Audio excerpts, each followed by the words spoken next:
네, 안녕하세요. 그러면은 방송 시작하도록 하겠습니다. 이 사람이 뭐 따로 얘기하면 되는 거니까.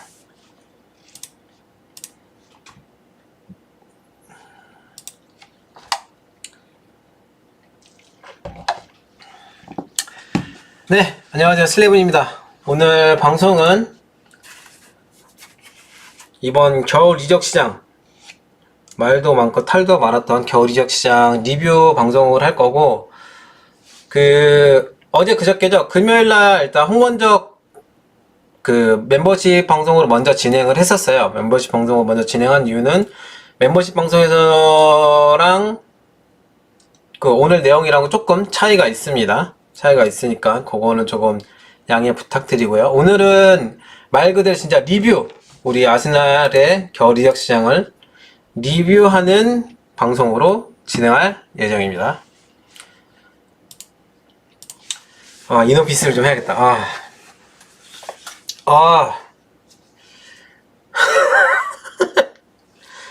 그래, 이런 거에 흔들리면 안 돼. 네, 그러면은 본격적으로 리뷰 방송 시작하겠습니다. 일단 겨울 이적 시장의 결과, 가장 큰 화두이자 키워드죠. 왜 공격수가 영입인가? 왜 공격수가 영입인가? 일단 먼저 올리 워킨스 얘기를 해야 될 것 같습니다. 올리 워킨스, 일단 KC가 생각하는, 구단이 생각하는 와킨스의 가치랑 빌라가 요구하는 금액과 차이가 많았습니다. 굉장히 많았어요. 그 안에 엄청 많은 일들이 있었잖아요. 그거를 다 얘기하면은 너무 길어지기 때문에 그냥 핵심 꼬다리들만 해가지고 풀어나가도록 할게요. 결론적으로 말하면 일단 와킨스 딜이 이루어지지 않은 거는 구단이 생각하는 와킨스에 대한 가치와 빌라가 요구하는 금액의 차이가 많이 났기 때문이에요. 많이 났기 때문이고, 그러면 왜 적극적으로 딜을 하지 않았냐? 인데, 일단 먼저 이거예요. 많은 분들이 아마 와킨스 딜에서 잊고 계신 게 하나 있는데, 우리가 빌라랑 한번 딜을 하려고 했었어요. 몇 년 전이죠? 한 3년 전? 이제 더글라스 루이즈 딜 당시에 아시겠지만 루이즈는 차 타고 콜리 앞까지 왔다가 그대로 돌아갔어요. 그대로 돌아가서 그때 말도 많고 탈도 많은 딜이었었는데, 이 사가로 인해서 일단 KC는 빌라에 대한 믿음이 100%가 아니었어요. 그래가지고 현재 많이 얘기되는 4천만 파운드, 그것조차도 정식 비드가 아니라 문의로 했던 거. 기사에서는 빌라에 대한 가치 평가가 4천만 원 이런 것인데, 그런 걸 다 떠나서 일단 빌라가 정말 판매할 의지가 있는지, 대화할 의지가 있는지, 그리고 왜냐면 그때 당시에도 정확하게 빌라가 금액을 공개를 안 했거든요. 그래서 빌라가 원하는 금액이 얼마인지를 확인하기 위해서 4천만 파운드 문의를 했던 거고, 제가 아는 선에서는 정식 비드도 아니고 구두 비드도 아니고 그냥 문의였던 걸로 알고 있어요. 4천만 파운드면 너네 빌라 판매할 생각이 있는지, 도대체 빌라 와킨스에 대해서 너네가 원하는 금액이 얼마인지, 요것 때문에 그래가지고 그렇게 됐던 거고, 빌라 쪽에서는 6천만 파운드 얘기를 꺼내면서 이제 존드란 얘기도 하고 매니저 얘기 많이 했었어요.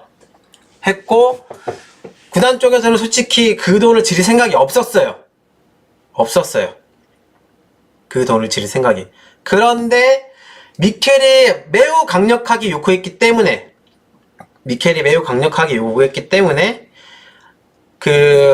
이거는 제가 이전 방송에서도 많이 얘기했었지만, 마지막으로 문의를 한 게 맨시티 경기 있었던 날 5천만에서 5,500만 파운드 플러스 알파 옵션 해가지고 7천만 파운드 패키지 문의를 했었어요.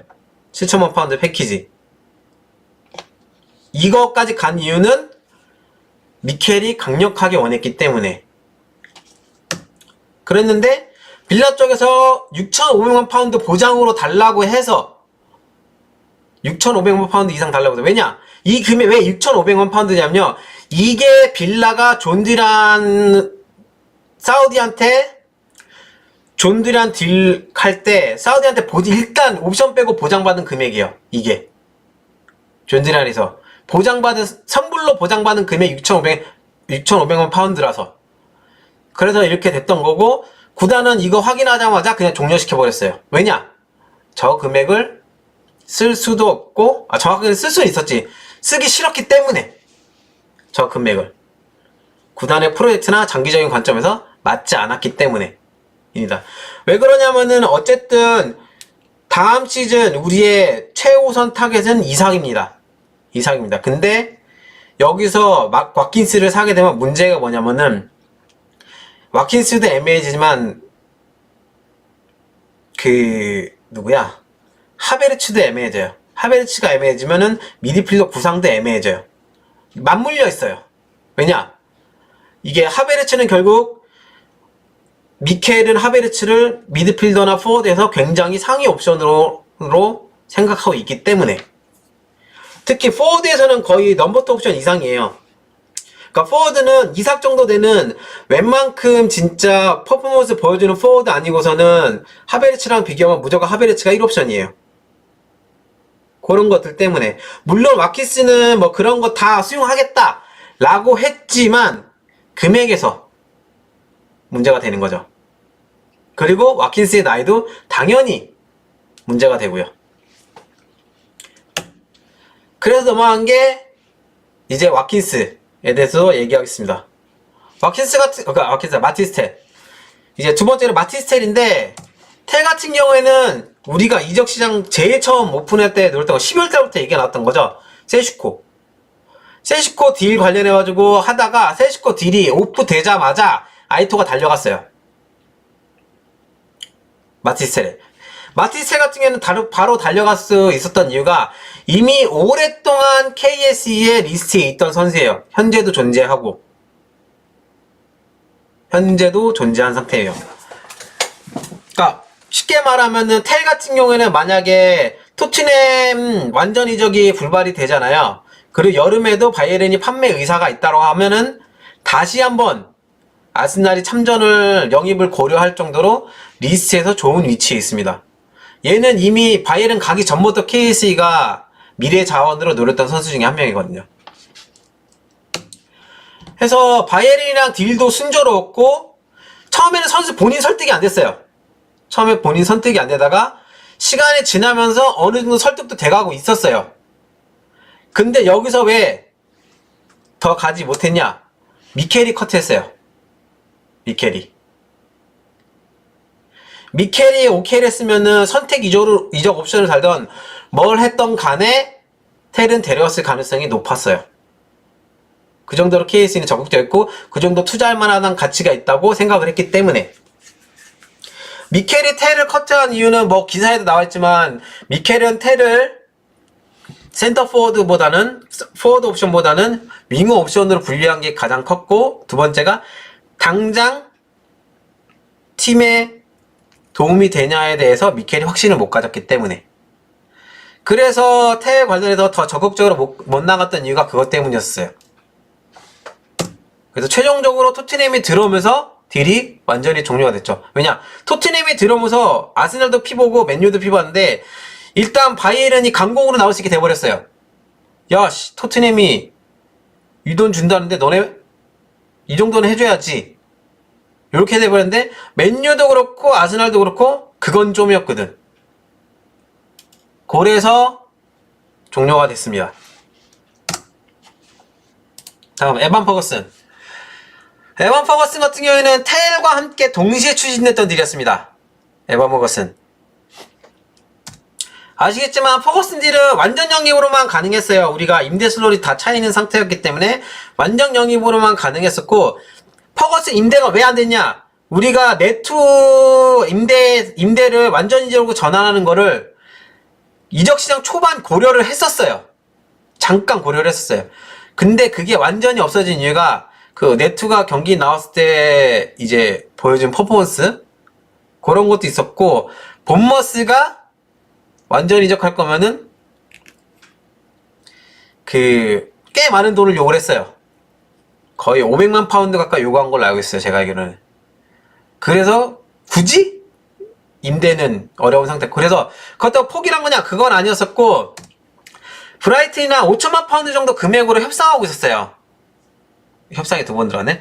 5천만 파운드 정도 금액으로 협상하고 있었어요. 5천만 파운드.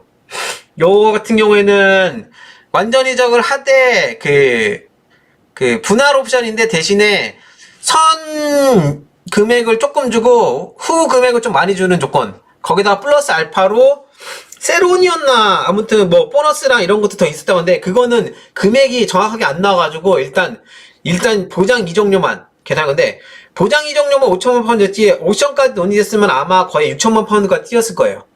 이제 그 정도로 이제 브라이튼이 계속 옵션 조절을 맞춰가고 있었는데 퍼거슨 같은 경우에는 미켈이 거절해서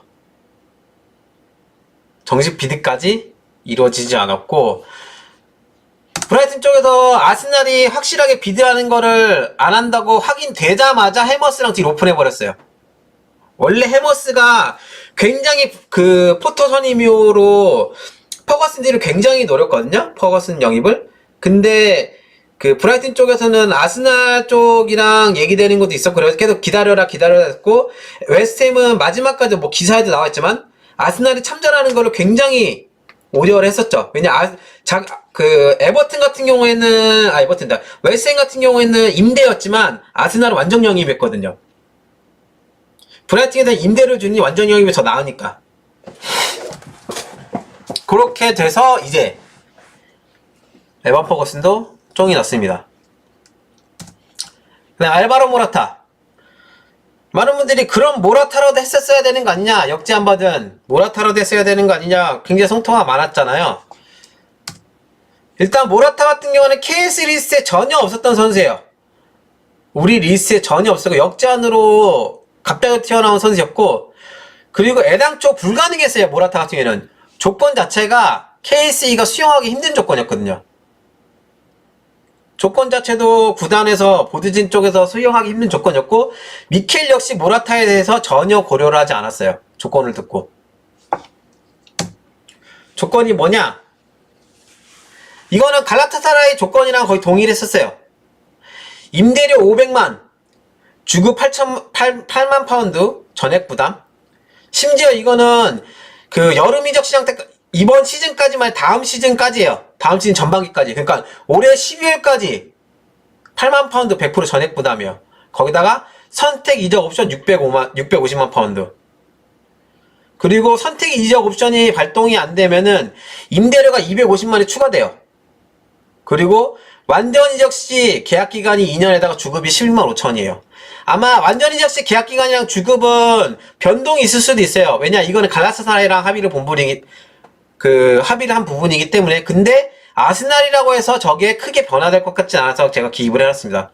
그 얘기는 뭐냐, 그 알바라 모라타를 1년에서 1년 반 정도 임대료 750만에다가 그 주급 부담 100%까지 하면은 거의 1000만 파운드거든요? 그러니까 임대료 1000만 파운드 내고 1년 반 강제로 쓸래? 아니면 임대료 한 800만 내고 그냥 쓸래? 골 때리죠? 이 조건을 모라타 우리가 받아들이는 게 맞을까요? 그러니까 모라타가 6개월 단기 임대가 가능했으면 아마 구단 쪽에서 받아들일 확률이 커요. 근데 애당초 밀란은 모라타를 무조건 치우는 게 목적이기 때문에 다음 시즌 안 보고 무조건 완전히 데려갈 팀을 찾았기 때문에 아스날 쪽에서 노사인이 난 거예요. 그러니까 다시 한번 말해서 모라타가 만약에 6개월 단순 임대였다 받아들였을 가능성이 높아요. 6개월 단순 임대였으면. 근데 애당초 밀란이 원한 거는 임대가 됐든 완전 영입이 됐든 뭐가 됐든 간에 무조건 데려가라예요. 무조건 데려가라. 저게 말이 선택이적 옵션이지 완전히 데려가라는 거나 마찬가지예요.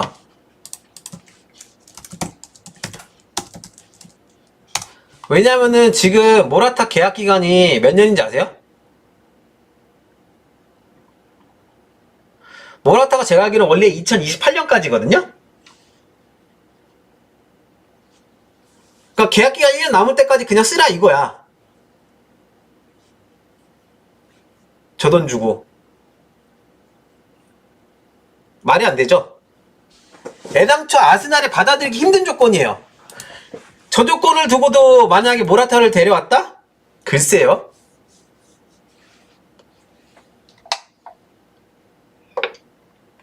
당장에 우리가 필요한 건 6개월 만인데? 생각해볼 문제죠.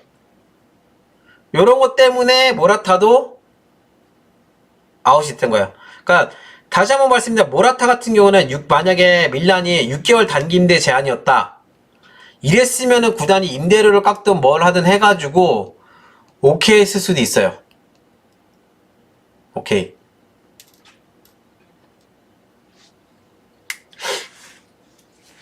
근데 애당초 임대료부터 말이 안 됐죠.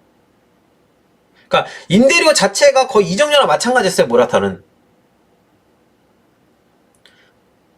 그래서 모라타도 거절을 했던 겁니다.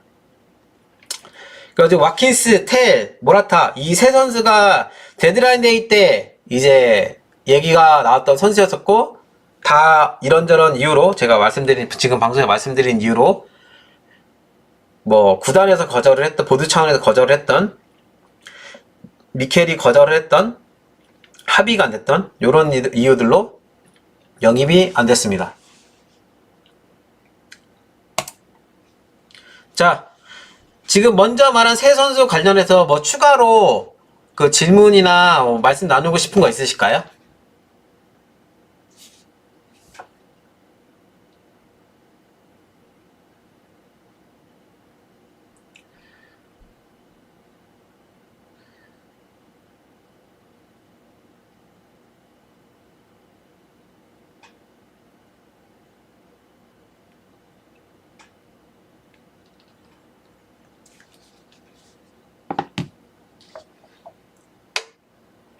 없으면 다음으로 넘어가겠습니다. 이번 주제에서 다룰 선수들은 이제 데드라인 데이 뿐만 아니라 이적시장 전반에서 거론이 되었던 선수들, 제가 기억하던 선수들로 좀 추려봤어요. 1번 앙투안 세메뇨. 얘 이름만 나오면 그냥 어이가 없어. 그냥 웃음이 나와. 그냥 웃음이 나오는 링크예요.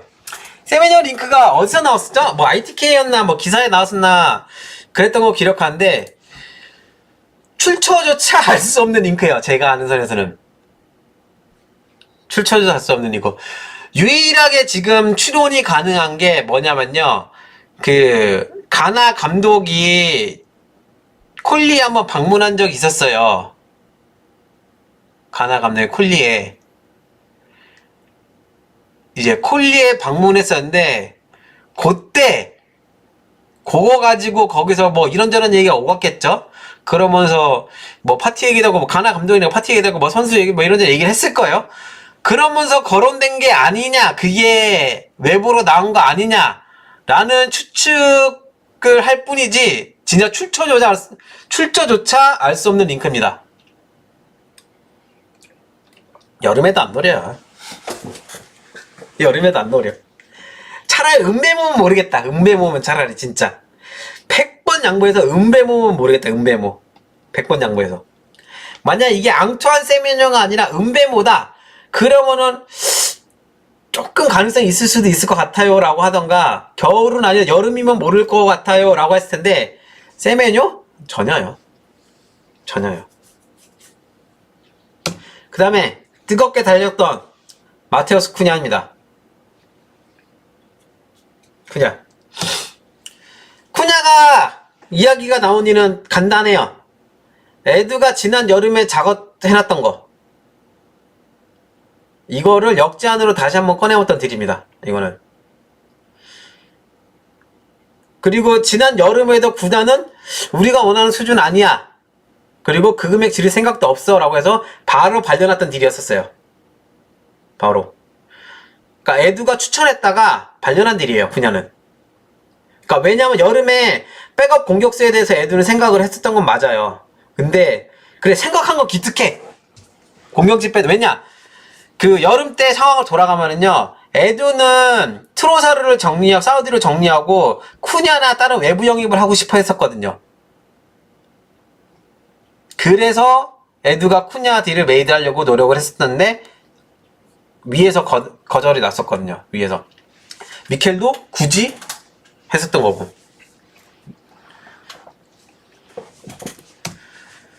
그러니까 구단은 쿠냐에 대해서 가치가 제가 아는 사람은 여전히 3천만 파운드, 진짜 100번 양보해서 4천만 파운드 정도 평가를 한다. 근데 아시겠죠? 울브스가 원하는 건 얼마? 6천만 파운드 이상. 그래서 쿠냐 같은 경우에는 구단은 울브스가 원하는 돈 주고 살 생각이 1도 없습니다. 지금 뭐 바이아웃 6천만 있어가지고 여름에 다시 노린다 이딴 소리 하고 있는데, 나오고 있는 걸 알고 있는데 개소리죠. 쿠냐를 6천만에 살 바에야 아마 차라리 와킨스를 그 돈 주고 살 거예요. 와킨스를. 쿠냐는 KS 픽도 미켈 픽도 어느 픽도 아니고 에두 픽이었거든요. 일단 1번. 그리고 여러분 쿠냐 경기 봤잖아요. 우리가. 걔는 그 정도 값어치를 할 수 있는 선수가 아닙니다. 절대 아닙니다. 딱 중위권 에이스가 딱이죠. 중위권 에이스가. 중위권 에이스에다가 6천만 파운드를 투자해가지고 로테이션 멤버로 돌린다? 차라리 더 어린애를 돌리겠죠? 그래서 쿠냐 같은 경우에는 뭐 기사들에서는 여전히 뭐 아스날 노리고 있다 이딴 소리 나오고 있는데, 그냥 그 에이전트 PR이라고 보시는 게 편할 거예요. 에이전트 PR이라고 보시는 게. 그러니까 에두가 만들어놓은 우리가 안고 가야 되는 업보다, 그렇게 생각하면 쉬우실 것 같습니다.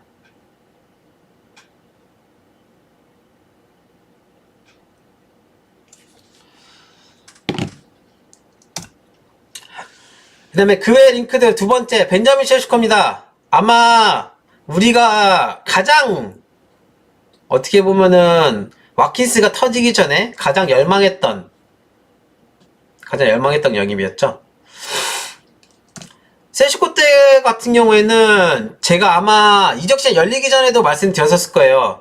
구단이 겨울 이적 시장인데 각을 좀 보고 있다. 겨울 이적 시장도 각을 보다. 이거 한 11월 달부터 얘기를 했었을 건데, 그 구체적으로 얘기가 오갔던 거는 제가 알기로는 박싱데이쯤으로 알고 있습니다.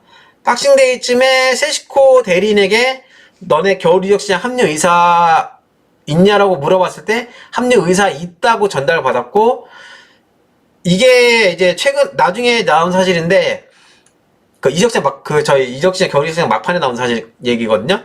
레드불이랑 어느 정도 합의돼 있다고, 구두 합의돼 있다고 세시코 에이전트 아스날 쪽에 얘기했다고요. 우리 겨울에 이적할 의향 있고 레드불이랑도 어느 정도 얘기돼 있어. 근데 막상 까보니까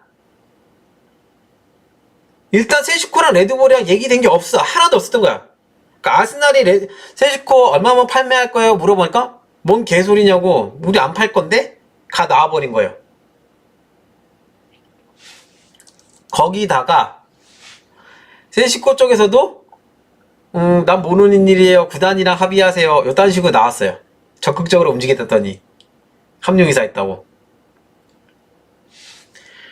그래가지고 KSG에서 진짜 굉장히 불쾌했다. 여기가 개빡 돌았다고 썼지만 진짜 이 표현이 정확해요.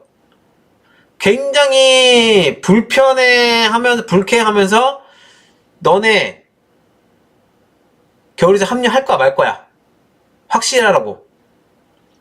근데 세시코 쪽에서 모호한 답변만 했다고 해요.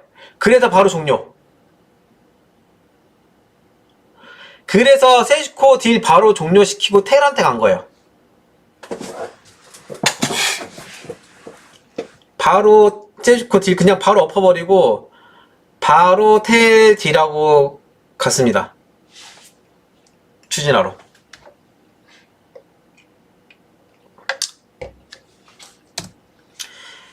그래서 이제 KC 같은 경우에는 일단 현재까지 확인된 거는 지난 여름, 이번 겨울 이적 시장에서 세시코 사가가 블라우비치랑 되게 유사하다고 느낀다고 해요. 블라우비치 때랑. 그러니까 소위 말해서 이건 제 개인적인 예측이 좀 들어간 거겠지만 아마 세슈코는 앞으로 딜이 일어나기가 굉장히 어려울 것 같아요. 아스날 쪽에서는. 실제로도 지금 돌아가는 게 대체 후보군 중에서 세슈코가 여전히 있긴 하지만 많이 내려왔다는 얘기가 벌써부터 나올 정도로, 물론 까봐야 알겠지만 일단 세슈코에 대해서 굉장히 신뢰를 잃은 것 같아요. 얘기 나오는 것들 보면.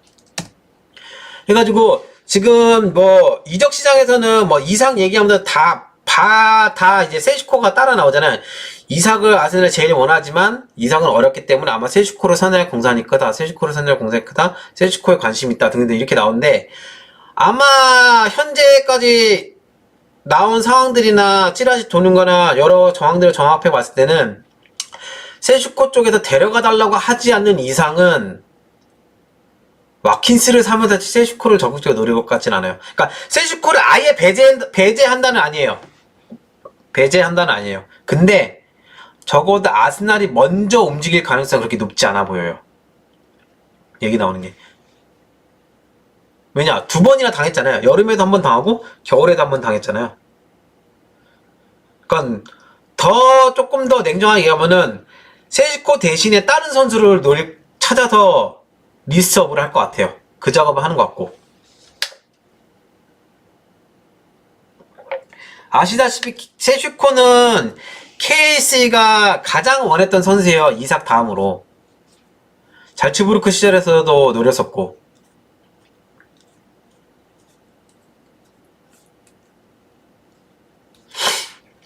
요런 것 때문에 뭐 기사들에서는 아스날이 결국 세슈코로 갈 것이다 라고 하지만, 개인적인 예상은 세슈코한테 가더라도 아마 후순위로 많이 밀려날 것 같고, 그리고 그 이제 과정은 세슈코 쪽에서 영입해줘, 먼저 제안이 와야 아스날 쪽에서 생각하지 않을까 싶습니다.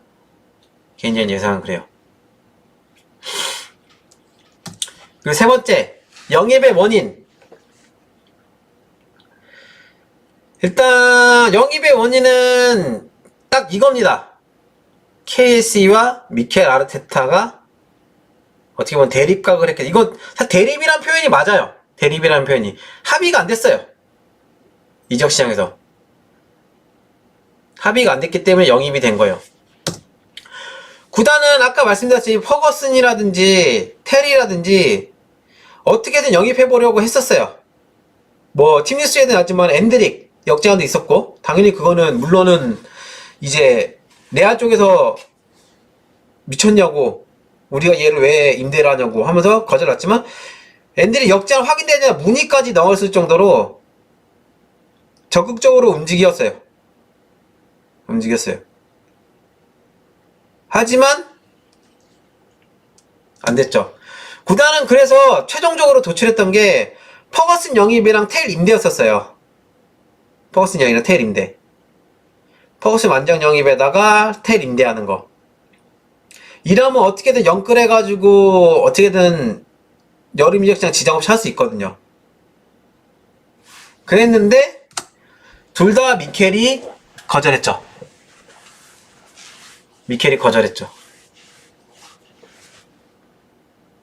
둘 다.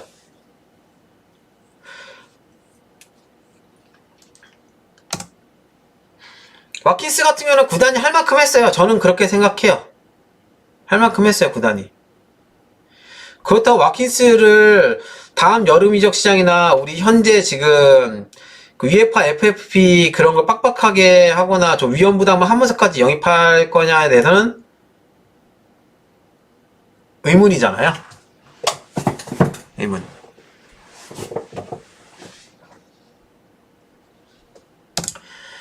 그래서 이적 시장 종료 다음날 이제 보드 미팅에서 영입의 결과를 놓고 아이터랑 미켈 사이에서 대립각이 있었다고 해요. 이건 사실이에요.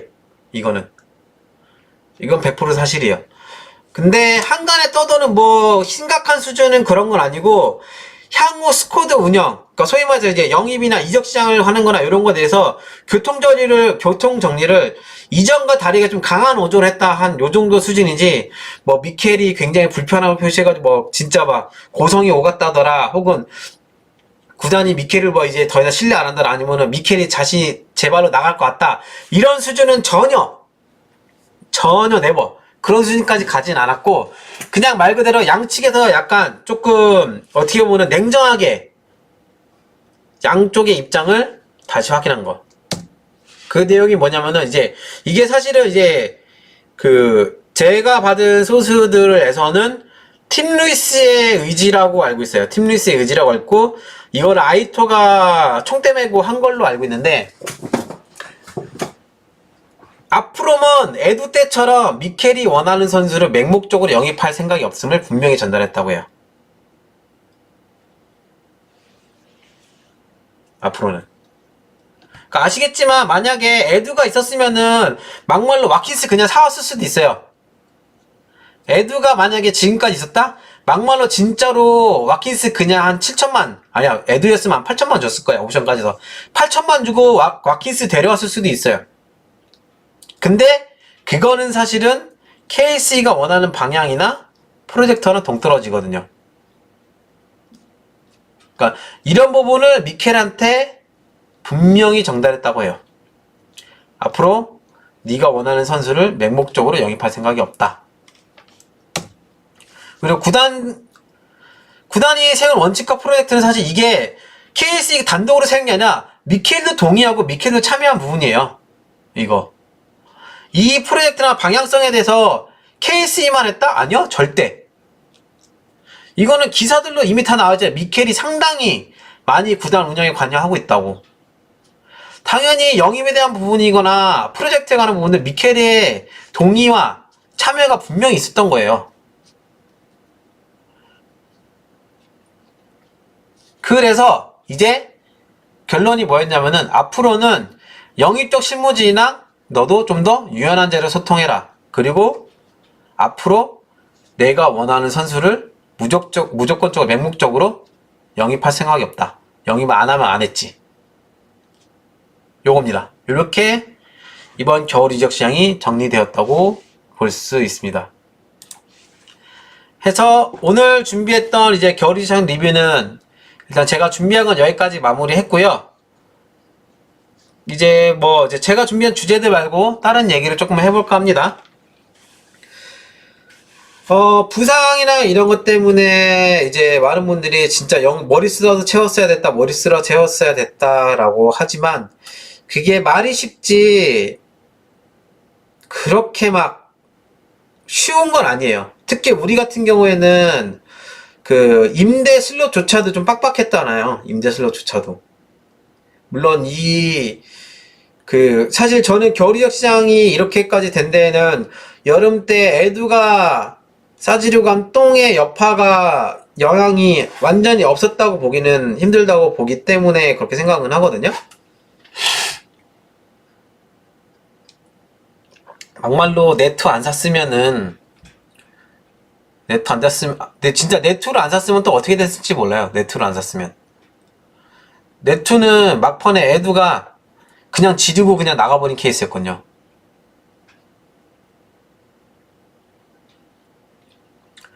왜냐면은,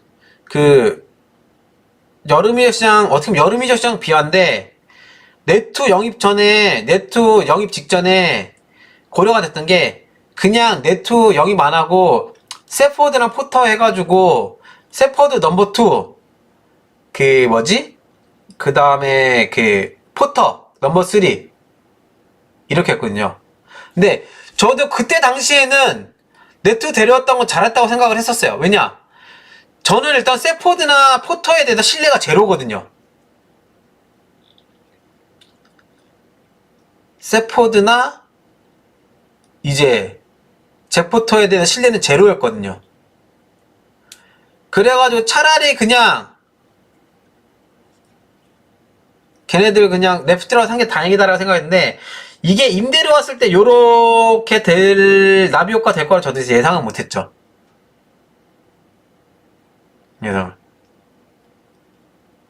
그죠? 사실 근본적인 원인은 결국 미켈이 조안 아니면 안 된다고 난리를 피워가지고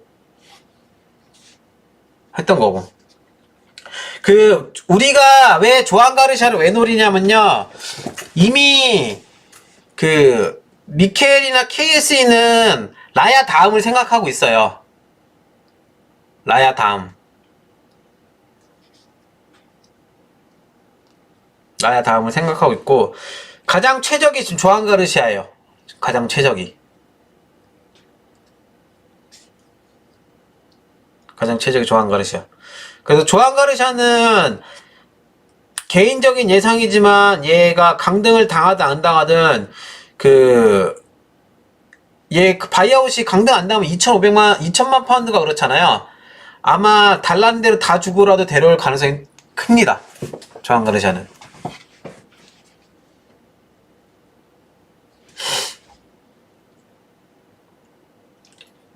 조한 가르시아는 커요.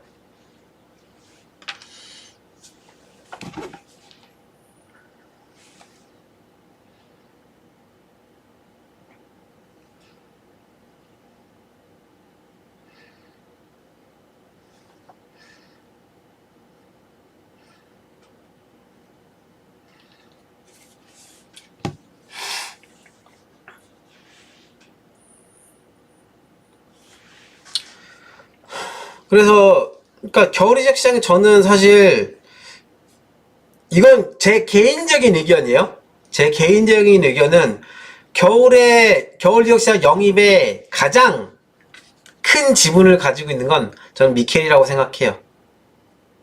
저는 미켈. 겨울 이적 시장에서 영입에 가장 큰 지분을 갖고 있는 미켈이라고 생각합니다. 하고 지금 크버지님께서 조한이 과연 세컨드를 하러 올까요? 라고 해주셨는데 기억하시죠? 램지데일이 어떻게 나가리가 됐는지.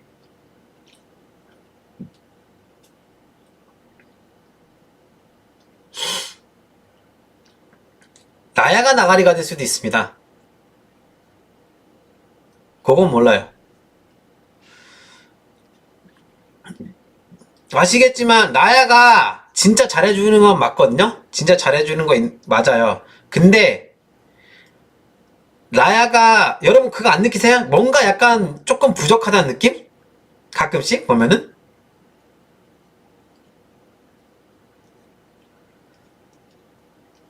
전 가끔씩 들 때가 있긴 하거든요. 가끔씩.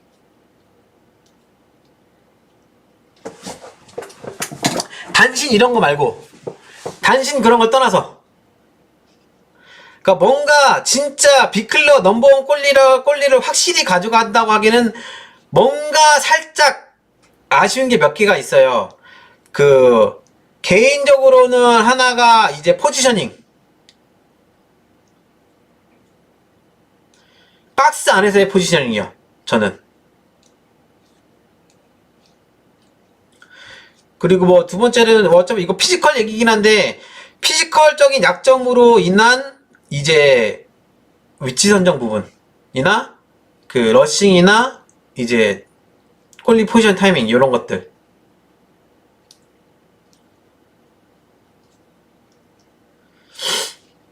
그래서 아마 궁극적으로 봤을 때 라야 나이도 나이고 아스날 입장에서는 라야를 길게 봐야 3년이거든요.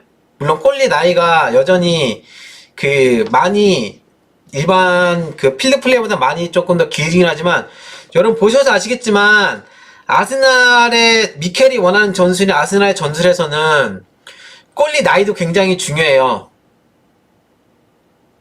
에데르손 나이 먹고 러싱 타이밍 못 맞추기 시작하고 하면서 맨시티 수비가 어떻게 되는지 보셨죠?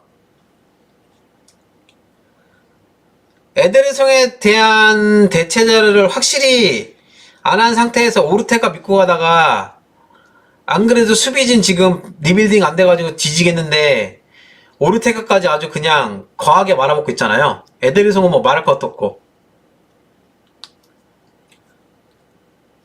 그래서 라야를 노리는 거예요. 그래서 조한 가르시아를 노리는 거예요.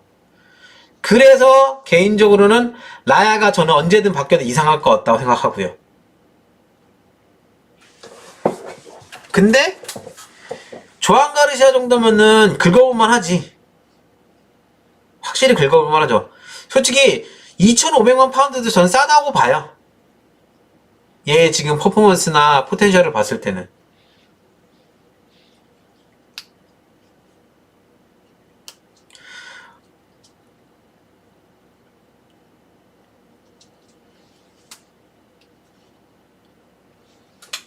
강등당하면 아마 1,500원 파운드가 그럴 거예요. 강등당하면은.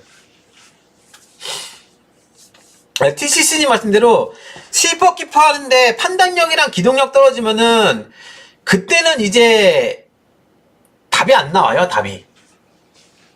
답이 안 나와요.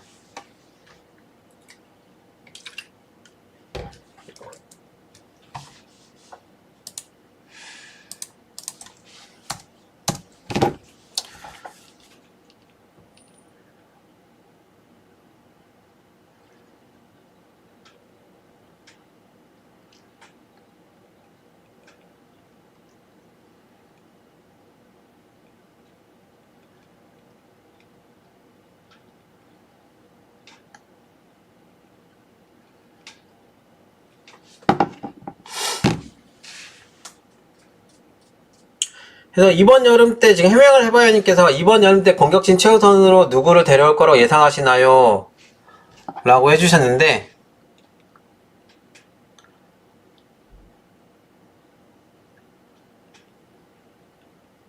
잠시만요.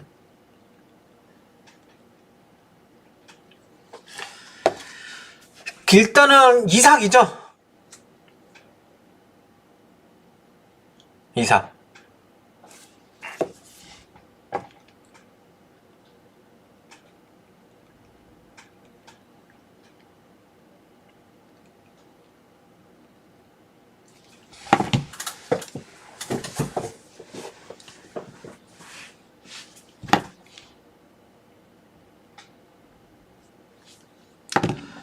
이삭인데 이삭 얘기를 조금 하겠습니다. 일단 확실한 거는 뉴캐슬의 스탠스는 이거예요. 강등을 당했으면 당했지. 그러니까 강등을 당했으면 당했지 이삭은 안 판다. 이게 스탠스기는 해요.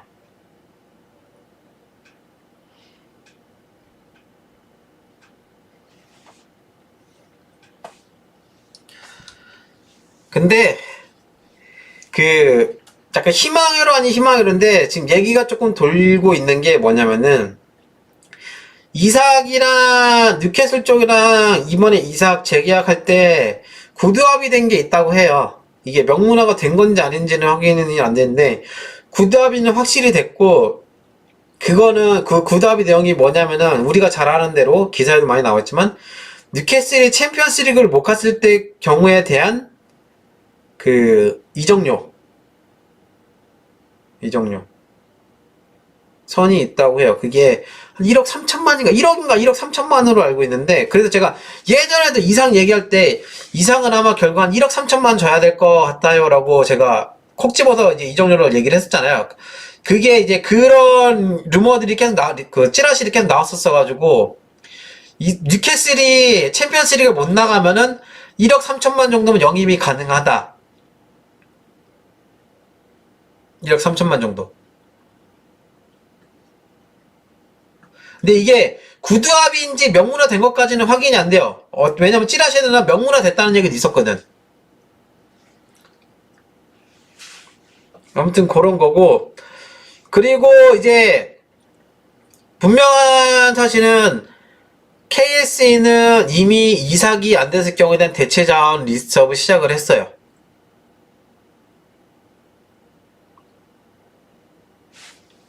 그러니까 아마 개인적인 예상이라면 현재까지 나오는 거나 찌라시나 루머나 이런 걸 여러 소수들을 종합해 봤을 때는 여름 이적 시장 때 이상만 매달리고 있을 것 같지는 않아요.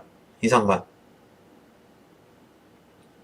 근데 그게 안 됐을 경우는 리스트 후보가 누구냐가 이건데 이제 리스트업을 시작했을 거니까 아마 3월이나 4월 때쯤 되면은 이름들이 나오겠죠? 3월이나 4월 달쯤 되면.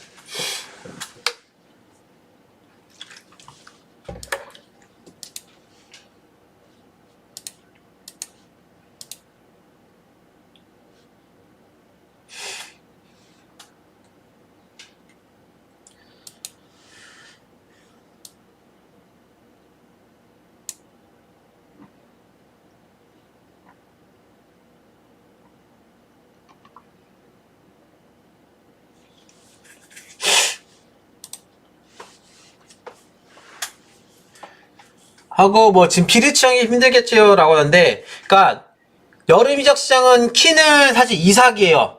왜 이삭이냐면은 이삭 영입이 불발됐을 때 포워드는 다른 대체 자원으로 가고 거기서 세이브된 돈이 미드필더 보강으로 할 거예요. 정확하게는 윙포워드 보강으로. 윙포워드 보강.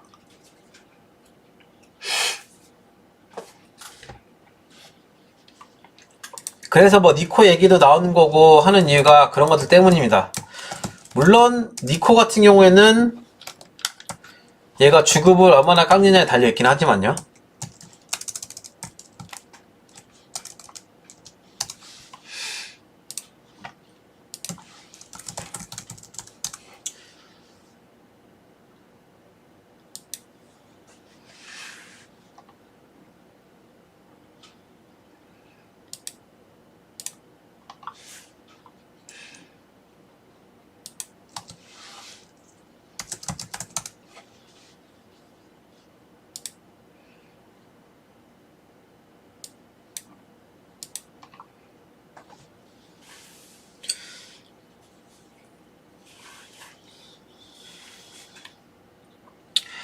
니코 지금 주급 얼마인지 정확히 아시는 분 계세요?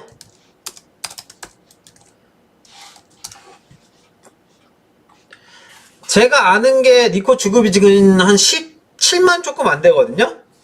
니코 지금 한 17만 정도예요. 근데 처음에 아스날 쪽이 문니에스에 요구했던 게 28만 파운드 팀 내 최고 주급 이었었고, 여전히 아마 여름 때 2주급을 요구한다고 하면은, 여름 때 2주급을 요구하면은 될 가능성은 매우 낮습니다. 니코가 20만 파운드 초중반으로 낮춘다고 하면은 가능할 거예요.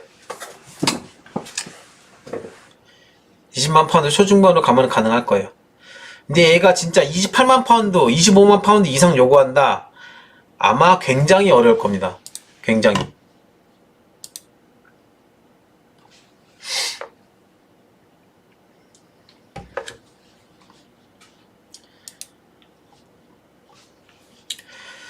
그 다음에 이제 수비맨디, 지금 채팅방 이제 로지크램님이 이제 수비맨디 얘기를 해서 수비맨디 얘기를 조금 하면은, 개인 합의가 완료된 건 맞아요. 그리고 제가 알기로는 소시에다드랑도 어느 정도 합의가 된 걸로 알고 있어요. 소시에다드랑도. 지금 우리가 바이아웃을 바로 지르냐, 아니면은 돈 좀 더 주고 분할로 바이아웃보다 조금 더 높은 금액으로 가냐, 요거 남은 걸로 알고 있거든요.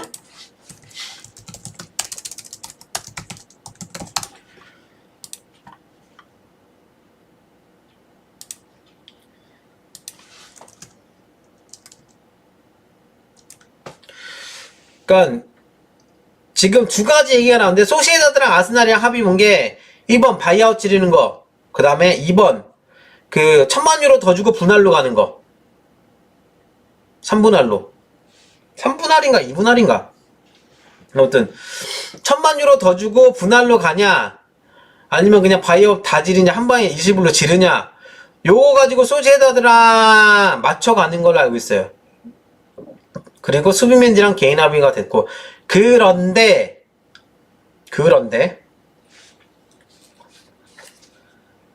이거는 크로스체크가 많이 돼가지고 제가 방송에서 여러 번 언급했었는데, KS는 수비맨디가 여름에 아스날 합류하는 거 100% 믿질 않아요.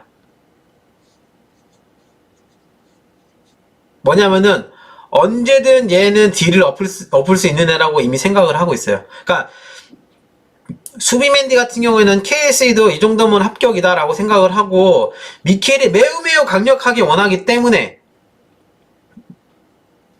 질르긴 하는데, 얘가 합류를 100% 한다고 생각 안 해요. 왜냐? 얘는 전적이 있잖아요. 전적이. 그래서 아마 4월달, 5월달로 이제 시즌 막바지를 가면 갈수록 수비맨디 말고 미드필더 이름들이 나올 수도 있어요. 그게 1번, 뭐 니판 포함해가지고 1번 어쨌든 우리가 내년 여름에 조르지나 파티가 없거든요. 이번 시즌 끝나고 머릿수를 맞춰야 되기 때문에 사실 하베르츠가 미드필더로 분류가 된다고 하면 5선 옵션으로 분류가 된다고 하면은 사실 수비맨디만 오면 되긴 해요. 뒷판이나. 근데 어쨌든 그건 모르는 거니까. 그래서 추가로 미드필더를 알아보는 것도 맞고, 두 번째가 이제 어쨌든 수비맨디가 아직 온 건 아니니까. 계약이 된 게 아니잖아. 소시에다랑도 합의가 된 게 아니고 수비맨디 본인이랑도 구두 합의가 됐다면, 구두 합의로 됐다고 하면은 리버풀은 이미 수비맨디를 샀었어야 됐던 겨울 이적전 때. 이미 수비맨디는 리버풀 소속으로 프리미어리그 경기를 나왔어야 됐었어요.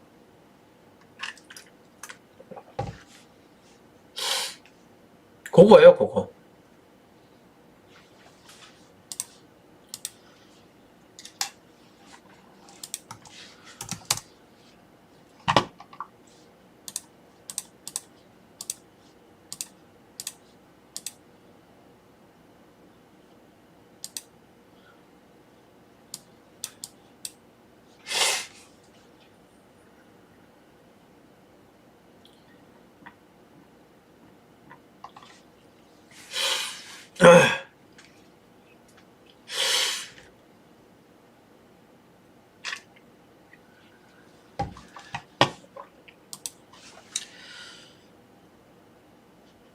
그래서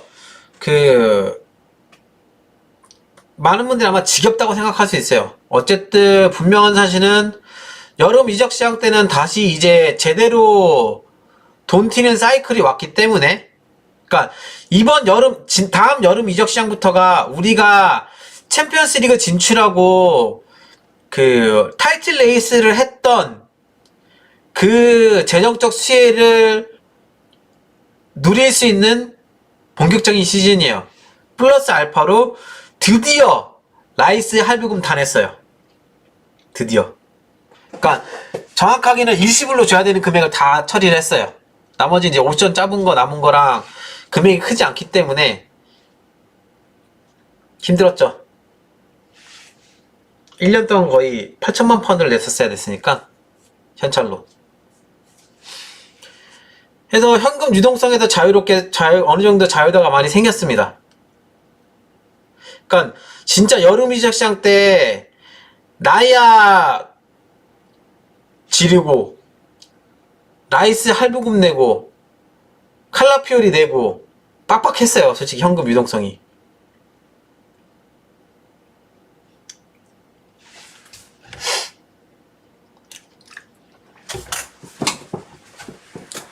그래서 여름 때는 기대해 보시죠. 기대해 보시죠. 그러니까 많은 기사들에서 아스날이 겨울에 돈 쓸 거다, 여름에 이번 시즌 끝나고 돈 쓸 거다 하는데 쓸 거예요. 쓸 거예요. 하고 지금 살리바 레알 이적설 아직까지 신경쓰 나오지는, 살리바 이적설 제가 정확하게 설명드릴게요. 살리바 이적설 레알에서 장난치는 겁니다. 레알이 항상 하던 수법이에요. 항상 하던 수법.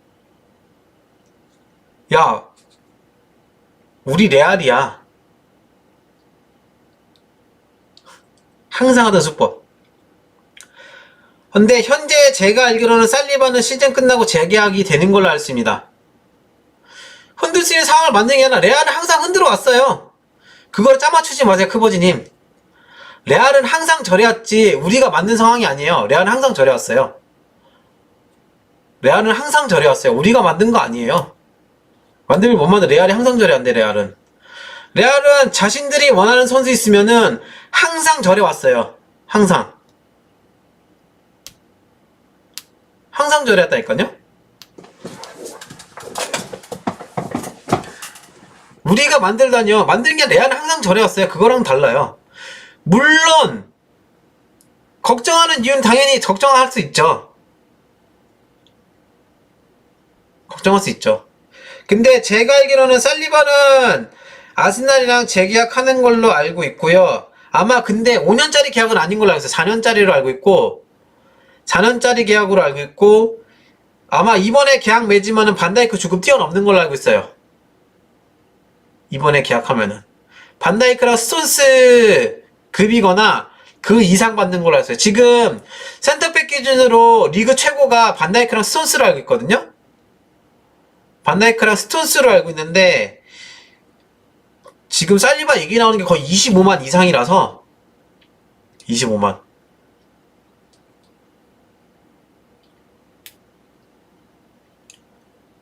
(25만으로) 알고 있어가지고 아마 재계약 돈으로도 섭섭치 않게 대우하는 걸로 알고 있어요. 살리바 같은 경우에는.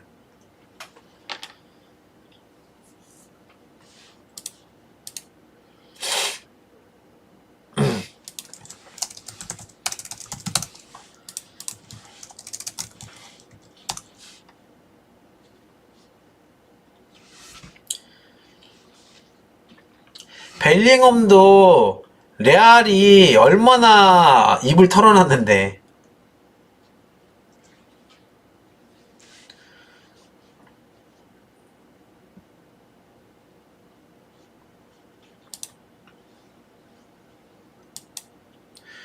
그리고 벨링엄 같은 경우는 일단 걔 드림클럽이 레알이에요. 레알.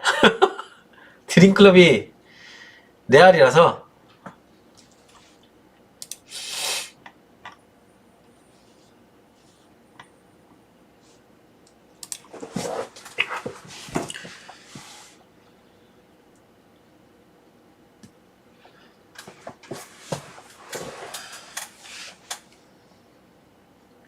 그리고 살리바 같은 경우에는 지금 승환님께서 이제 토트넘전부터 잔지수가 계속 나와도 컨디션 저점이라고 봅니다. 근데 제가 알기로는 약간의 부상을 안고 뛰고 있었던 걸로 알고 있어요. 제가 알기로는. 살리바 같은 경우에는. 그리고 마갈도 약간의 부상을 안고 뛰고 있는 상태였었고. 센터백 둘 다. 근데 뭐 큰 부상은 아니니까 안고 뛰었겠죠? 아마 다 체력적인 문제일 것 같아요. 체력적인 문제. 마갈이랑 살리바는 진짜 갈렸으니까.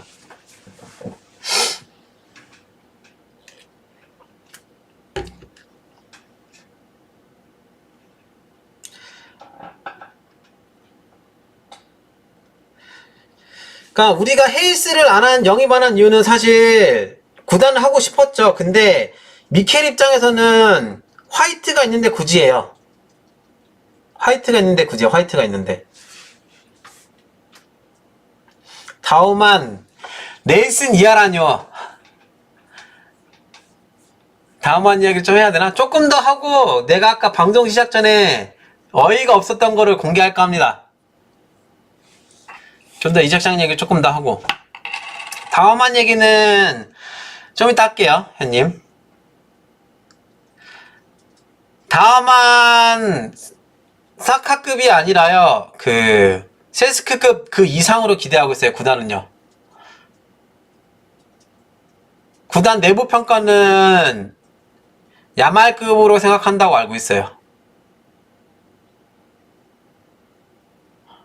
야말급으로. 그러니까 뭐냐면은 향후 10년 안에 나오기 힘든 재능이다. 향후 10년 안에 나오기 힘든 재능이다. 일단 포텐셜 자체를 인정받는 거는 향후 10년 안에도 나오기 힘든 재능이다 인 거고, 그 다음에 다음화는 구단 평가를 떠나서 FA에서도 얘를 굉장히 높게 평가를 해요. 다음화 같은 경우에는.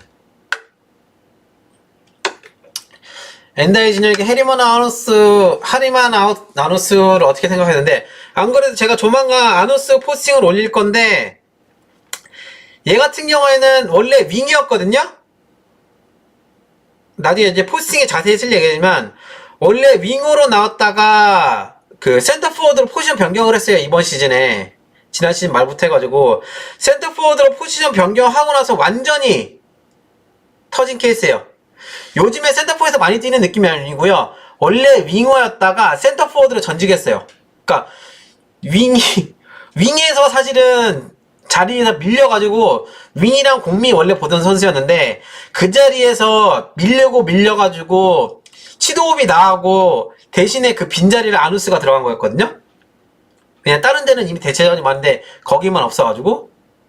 근데 원래는 치도 대체로 너 센터포워드 할 줄 아니까 너 해보자 라고 해서 들어갔는데 요게 얘한테는 완전 전화위복이 됐어요. 굉장히 잘해주고 있어요. 근데 뭐라고 그러지? 아누스 같은 경우에는 얘가 결국 골을 많이 넣고 하는 게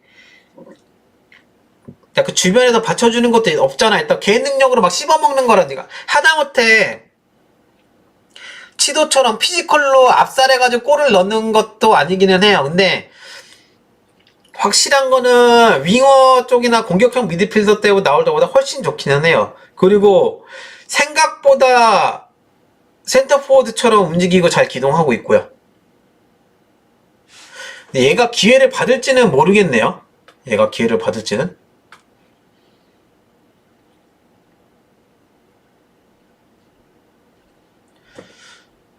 사고의 주니어 두바이 때 데려간 거 봐서는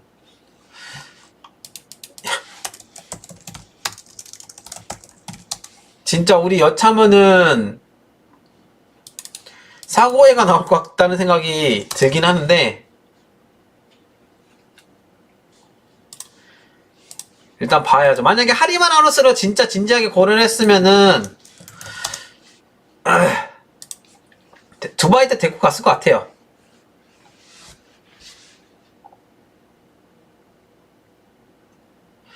치더랑 해보니 맨유로 간 게 구단 입장에서 엄청 아픈 손실인가요? 아니요, 전혀요. 특히 해븐 같은 경우에는 제발 선발로 나와라. 얘가 센터백 선발로 나왔을 때 잘할 가능성은 매우 희박합니다. 매우.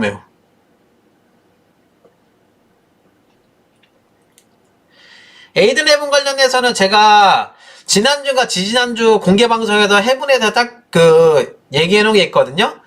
그거를 참고하시면 될 것 같아요. 말미쯤 해가지고 했는데 해븐은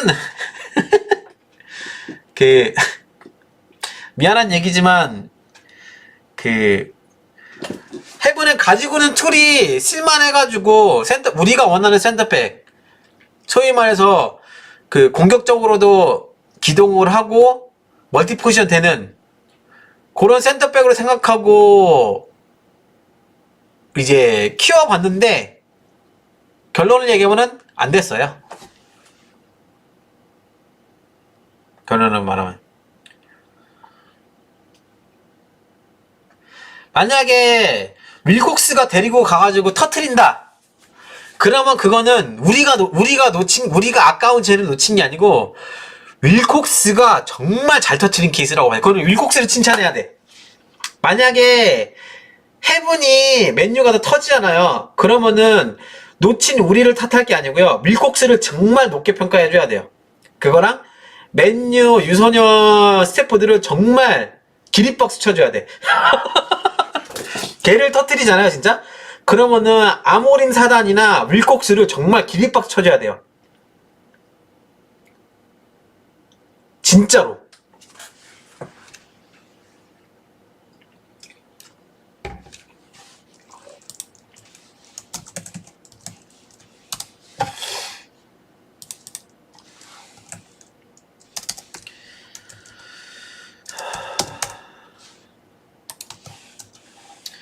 진짜 기립박 쳐줘야 됩니다. 해보는 터트리면은 기립박 쳐줘야 돼요.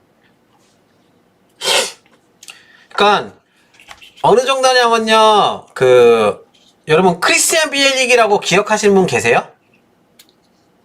크리스티안 비엘릭이라고? 기억하시는 분 계시나? 얘 아마 경기를 보신 분들도 많이 없을 거예요. 리저브 시절 경기를 보신 분들도 많이 없을 텐데 냉정하게 얘기하면은 비엘릭보다도 포텐셜이 안 보여요. 리저브랑 아카데미 때 한 거 보면은 비엘릭보다도 포텐셜이 안 보여요. 그럼 정리가 되시려나? 제 개인적인 평가입니다. 비엘릭보다도 미래가 안 보이는 게 얘예요.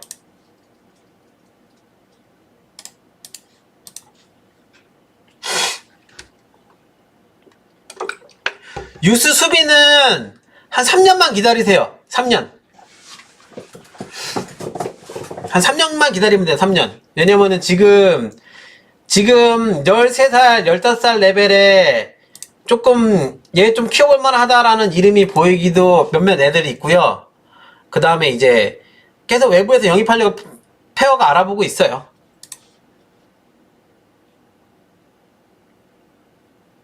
좀만 기다려주세요.